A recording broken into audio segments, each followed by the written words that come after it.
Hi, everyone. I'm your host, Patty Giarrusso, and this is Let's Talk Pets on Society Bites Radio.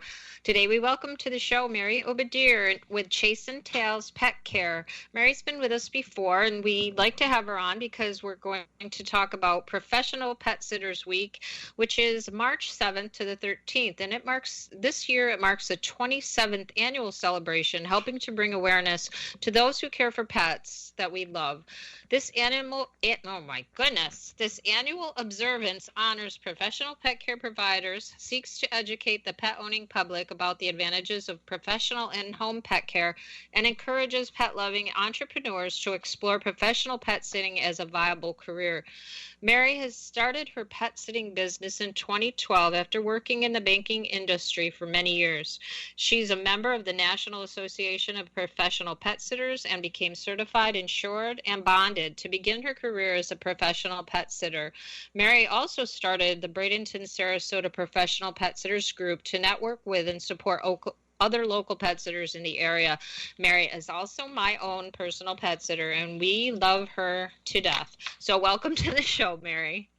Oh, Patty, thank you for that nice introduction. And I love you and your pets to death, too. Oh, and sorry for my word stumble, but oh dear. So yeah, Professional Pet Sitters Week is March 7th to the 13th. It's coming up soon. And so I wanted to give you an opportunity to talk about it a little bit and tell us what it means to you as a professional pet sitter. Sure, I would love to. I think highlighting this week for professional pet sitters is such an awesome idea. Professional Pet Sitters Week was actually started in 1994 by Patty Moran, who is the founder of Pet Sitters International. I don't know if you know this or not, but PSI is the largest educational association for professional pet sitters in the United States, Canada, and 15 countries. Wow. They represent more than 5,000 members. That's a lot of pet sitters. Yeah. Patty Moran herself said, these business owners and their staff sitters truly deserve recognition for the optimal pet care they provide. And that kind of brings tears to my eyes because we, are being appreciated. So, this is a great opportunity to educate the pet owners that professional pet sitters like me are available and that we can provide peace of mind that other options can't. It's really important that pet owners know we exist so that by hiring us, their pets get top-notch care. PSI offers for us sitters so many classes and courses, webinars, ebooks, online conferences. They help us get insurance and bonding. They help us to do background checks on new hires. They teach us how to run a reputable business and how to do it safely. And they also publish this awesome magazine highlighting their members and providing lots of resources.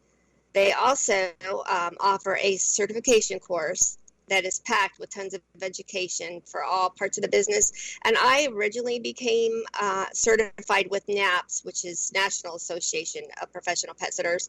I let that lapse and I decided to go a different course and did it with PSI. So I still am certified. I'm just certified with PSI now. And their certification course is awesome. This week also encourages pet lovers out there to explore professional pet sitting as a viable business. It takes more to be a professional pet sitter than just loving pets, and PSI can help them get started in creating their businesses. I first turned to National Association of Professional Pet Sitters and PSI in the very beginning to help me know how to get started because I knew nothing about pet sitting. I knew I loved animals, but I didn't know how to pet sit. So I didn't want to go into pet sitting as the lady down the street. I wanted to do this as a true professional, and I wanted to make sure the pets I care for get the right care. Yeah, and you definitely are a true professional. I can attest to that for sure. When we first had you come, I had never had a professional pet sitter before. We always had left, or my daughter always stayed at the house with our pets, so we never had to do that. And, of course, with pets, you're always so concerned about their well-being, and is the professional pet sitter really what they say they are, and can you trust them? And so it is nice knowing that you have all these credentials, and that, that made me feel better than just to have somebody, that somebody else suggested, oh, here's somebody that, sits for me. But a lot of the time when you just get that type of a person, bad things happen, I guess. And I have had that experience when we went out of town once, and it will never happen again. I will only use you or one of your people, that's for sure. So when you talk about getting certified, how long did that take you? Is that like a class that you take if people are listening and they're interested in pursuing professional pet sitting as a career? What does it entail to get certified? Sure. It helps if you actually join the organization, which I think is it's like under 150 a year, and it's so worth it. And then there's a fee for the certification course. It is online, and they give you 6 months, I think, to finish it, but you can do it before that if you can. And I think they give you, it's been a while since they took it, but they quiz you along the way, and then they give you one big quiz, or one big test, I should say. And then if you pass that with maybe 80%, you get your certification. Okay. Yeah, so it's legitimately something that any other person that wants to be a professional really cares enough to take the time to do that. And we hear of some of these other things we'll talk about in a little bit, like these dog walker sitting pet apps and stuff, where just anybody, any Tom, Dick, or Harry can do that, and then you don't know what you're getting. Maybe you'll be lucky and maybe you won't. But yep. Yeah. So I understand one reason to have a professional organization is to help assure the pet owner that you can trust that pet sitter and they're legitimate and qualified, as I mentioned a little bit. And as an owner of a pet sitting business, what steps do you take? You mentioned, about having the background checks available as part of being in this organization. So what steps do you take when you add new people to your team? Well, I have a process, and the first thing I do, and I'm not going to lie, is I stalk them on Facebook. I want to know what kind of posts they make, what kind of personality they are, who their friends are. As much as I can, I go out and look at their social media. Mm-hmm. If they say that they're interested, or if they apply. Sometimes I post for jobs out on Facebook. With COVID, of course, I haven't needed anyone. But anyway, so after I want to talk to them, we do a phone call. And I'll ask them questions on the phone, like, why would you want to work for Chase Entails? Have you done pet sitting before? I want to know their availability, so I ask them what kind of job they're doing now.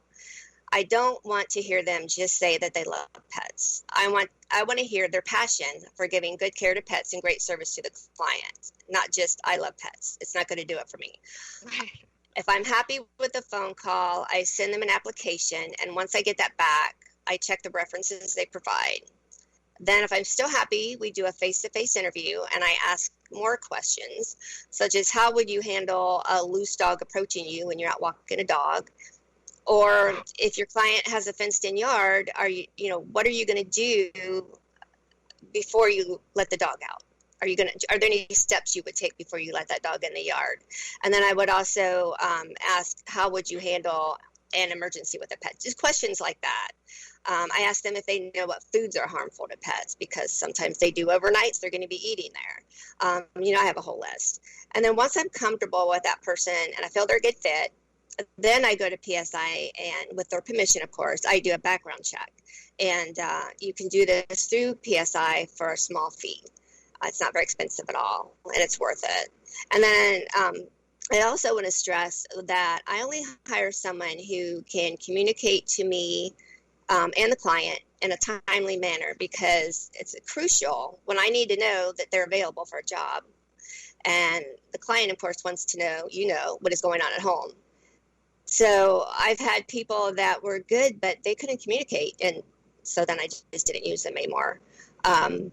And so then once that's all done, I have some paperwork and we set that up, and then they're ready to go. Yeah.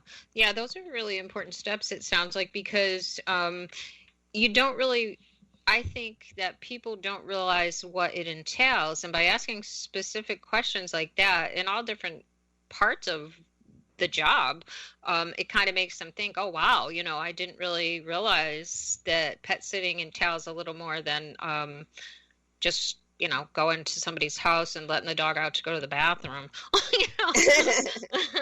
There's a lot more to it when you have to ask them questions like that. That's for sure. And I think that is so important. And you kind of just talked about why that's important, but you are definitely one of the most professional people I've seen that does this type of job. I run into a lot of different pet sitters doing what I do, and by far, I do hand your name out to people because I've always been very impressed with how professional you are. So I wanted to talk a little bit about the professional pet sitter group that you started here in Florida and kind of why you started it. Sure. Well, as you said, I worked in banking all my life, and I was used to having coworkers. So when I started pet sitting, I discovered that it can get lonely sometimes. It's just you and the pet and nobody to talk to. And if you have a question about, should I have done it this way or that way, there's nobody to bounce it off of. So I wanted to reach out to other pet sitters in my area just to talk to and learn from.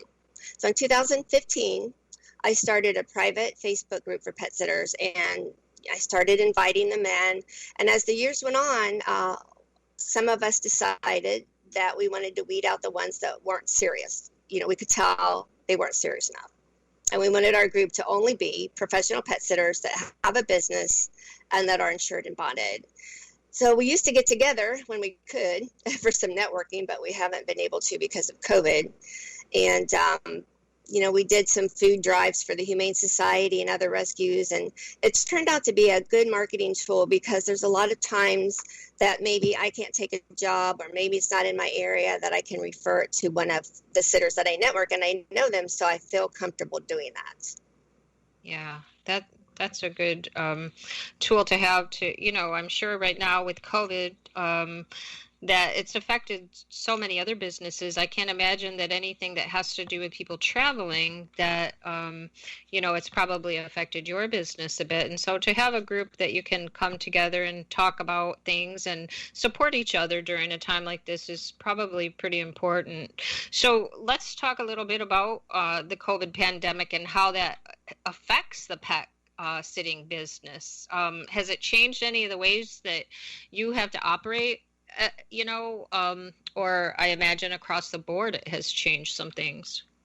Well, like other small businesses, the pandemic has totally changed our world. We get our work from people that work and people that vacation, and a lot of people are working from home and nobody's traveling. So a lot of my clients took cruises, and that's gone for now. So sitters are now faced with dealing with the loss of income and more time on their hands than what they're used to. Most sitters in my networking group are struggling with getting work, while there seems to be a couple that are doing okay.